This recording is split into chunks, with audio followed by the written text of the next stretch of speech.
ওম নবযুগের নারী। অধিকাংশ ভারতবাসী শ্রীকৃষ্ণকে পরমেশ্বরের একজন অবতার বলিয়া পূজা করিয়া থাকেন।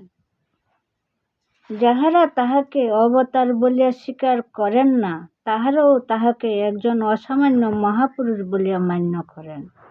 ওই শ্রীকৃষ্ণের জীবনে আমরা আদর্শবাদ এবং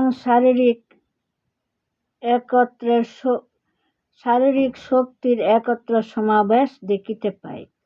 একদিকে তিনি কুরুক্ষেত্রের রণকোলাহলের মধ্যে বসেও জগতের শ্রেষ্ঠ জ্ঞানময়ী বাণীর বক্তা, অপরদিকে তিনি আবার বাহুবলে কংস নিধনকারী, দুষ্ট দমনকারী, দর্পহারী ব্রহ্মজ্ঞানের পরম সত্য অর্জুনের নিকটে বিতরণ করিতে হইয়াছিল বলিয়াই যে তিনি দৈহিক শক্তির অনুশীলন ত্যাগ করিয়াছিলেন তাহা নহে। একাধারে জ্ঞানার্থীর যেমন তিনি হইয়াছিলেন জ্ঞানগুরু, তেমনি আবার বলার্থীর তিনি হইয়াছিলেন অস্ত্রগুরু এবং শাস্ত্রগুরু।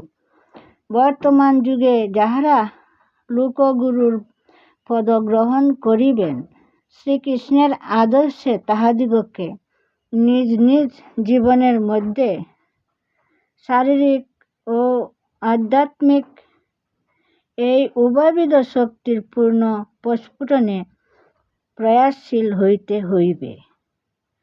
আধ্যাত্মিক উন্নতি লাভ করাই লক্ষ্য বলিয়া ব্যক্তিগত জীবনের উৎকর্ষ প্রাপ্তির পক্ষে শারীরিক চর্চা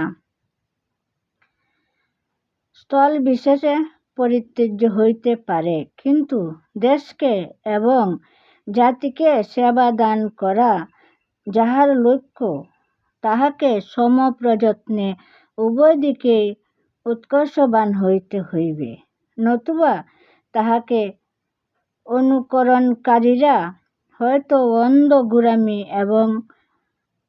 অন্ধগুরামি ও একগুয়ামির কবলে পড়িয়া নিজেদের সর্বাঙ্গীন অভ্যুদয়ের সম্ভাবনাকে সংকীর্ণ করিতে থাকিবে। আমার এই কথাগুলি মহিলা কর্মীদের সম্বন্ধেও প্রযোজ্য। ভিতর এবং বাহিরে এই উভয় দিকের পূর্ণতার যাহার মধ্যে প্রস্ফুটিত হইয়া উঠিয়াছে, এমন মহিলা শ্রীকৃষ্ণের আবির্ভাবের দাবী আজ আমরা করিতেছি। দেশ আজ এমন স্ত্রীগুরুও চাহে, যাহারা দৃষ্টান্তে ও উপদেশে দেশের অন্তরালে বল ও বাহিরের শক্তি উভয়ই সমভাবে উদ্যত হইবে, সমভাবে পরিপুষ্ট লাভ করিবে। সেই দিন তারাবাই নাম্নী এক মহারাষ্ট্রীয় মহিলার বুকের উপরে 10 মণ ওজনের পাথর ভাঙাইয়া এবং অপরাপর আশ্চর্য শক্তিবত্তার পরিচয় দিয়া দেশকে বিস্মিত করিয়াছিলেন। এই যে শক্তি, ইহার মধ্যে ভগবান শ্রীকৃষ্ণের ঐশ্বরিক শক্তি আছে।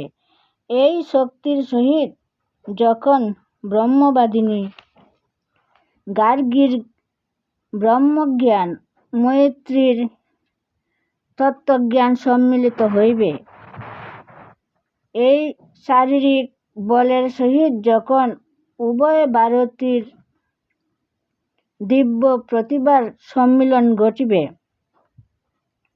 তখনই ভারতবর্ষের মহিলারা শ্রীকৃষ্ণের আবির্ভাব ঘটিয়াছে। তখনই ভারতবর্ষে মহিলা শ্রীকৃষ্ণের আবির্ভাব ঘটিয়াছে, একথা বলা চলবে। দেশ আজ মহিলা শ্রীকৃষ্ণকে চাহে। কর্তব্যের কঠোরতা দেখিয়া যখন মিথ্যা যুক্তি প্ররোচনায় তত্ত্বজ্ঞানের প্রদীপ নিভিয়া যাইতে চাহে, তখন যেমন এই মহিলা শ্রীকৃষ্ণের বজ্রনাদী কণ্ঠের অভয় মধুর প্রসন্ন বাণী চাহে। তেমনি আবার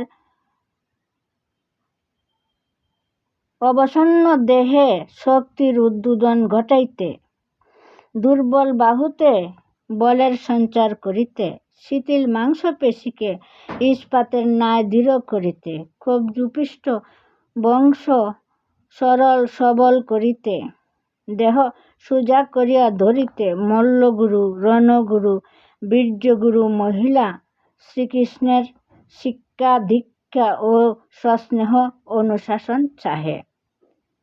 আমি যে মা প্রতি পত্রেই ব্যায়ামের কথাটা তোমাকে এত করিয়া লিখি, তাহার কারণ এই যুগে যে সকল কর্মী মা ভারতের নারী শক্তিকে প্রবুদিত করিবেন, তাহাদিগকে ভারতীয় নারী জাতির অন্তর ও বাহির এই উভয় দিকে পূর্ণতা এবং মহিমার দিকে দৃষ্টি রাখিতে হইবে। নবযুগের ভারতবর্ষ ব্রহ্মজ্যোতির উদ্ভাসিত মহিলার প্রদীপ্ত আনন্দ রূপ বার জর্জরিত মেরুদণ্ডের উপরে প্রতিষ্ঠিত দেখিতে অনিচ্ছুক। নবযুগের ভারত বল বীর্যশালিনী সিংহবাহিনী বীর নারীর স্কন্ধপরি পাপ লালসা বিব্বল অপবিত্রতা লুলুপাস পাশব প্রবৃত্তির প্রতিচ্ছবি কোনো মুখমণ্ডলকে স্থাপিত দেখিতে চাহে না। দৈহিক বলের সহিত ধর্মের বল, বাহুর বলের সহিত আত্মার বল, স্বাধীনতার সহিত সংযম, আত্মপ্রতিষ্ঠার সহিত পরার্থপরতা এক যুগে একত্র সমাবিষ্ট দেখিলেই আমাদের নয়ন জুড়াইবে।